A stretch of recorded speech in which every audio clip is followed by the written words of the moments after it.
صلى الله على نبينا محمد وعلى آله وصحبه وسلم. دمان waxaan u mahadnaqaynaa xubnaha golaha dhexe ee dhameystay processkii ay ku qaadanayeen kaarka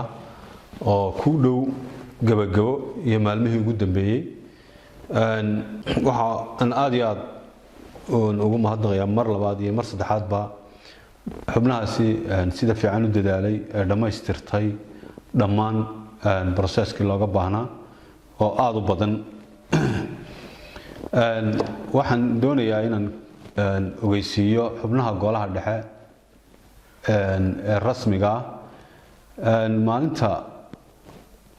maanta oo ah maalin Isniina bishuna tahay 23 inaan ugu baaqayno dadka iyagu processka barmaray kaadhadhkii aan wali qaadanin ee kaadhadhkooda xarunta yaalaan in ay kaadhadhkooda qaataan ugu dambeyn ilaa birrito ay qaataan oo saalisa si ay inoogu dhameystiranto inaynu u guurno maalinta Khamiista oo ah maalinta ugu dambaysa ee xaruntu dhamaanteed ay u guurayso magaalada madaxda gobolka Togdheer Burco shirkuna uu ka bilaabmi doono maalinta Sabtida bishuna ay tahay 28 si darteed waxaan xubnaha aan wali kaarka qaadan aan ogeysiinayaa in ay xaruntu u shaqayn doonto ilaa iyo maalinta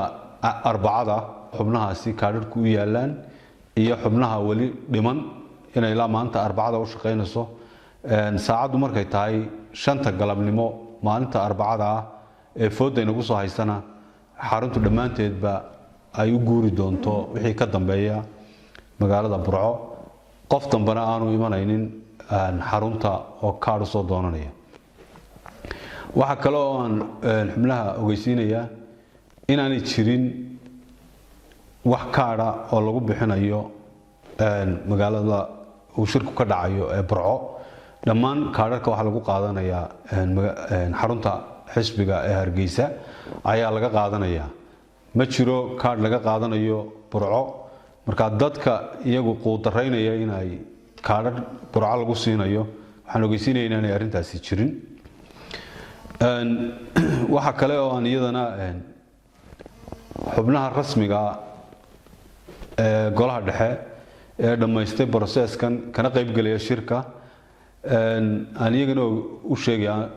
oo aan ogeysiinayaa in ay tahay inuu qof kasta maalinta Jimce uu ku hoydo magaalada Burco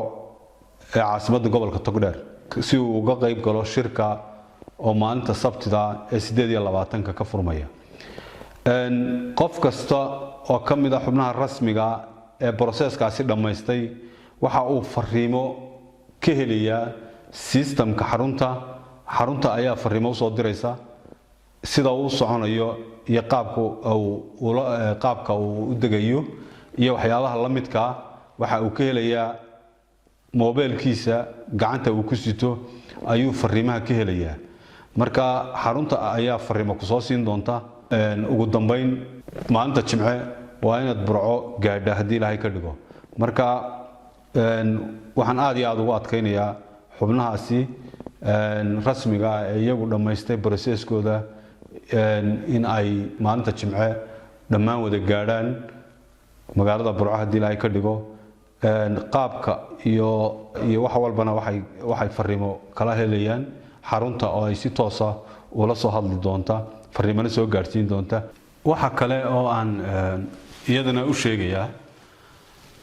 xubnaha golaha dhexe inaanu jirin ama aan la aqbalayno qof aan sidan kaarka xubinnimo kama qayb galayo shirka golaha dhexe ee ka bilaabmaya magaalada Burco 28 marka darteed qof kasta waa in uu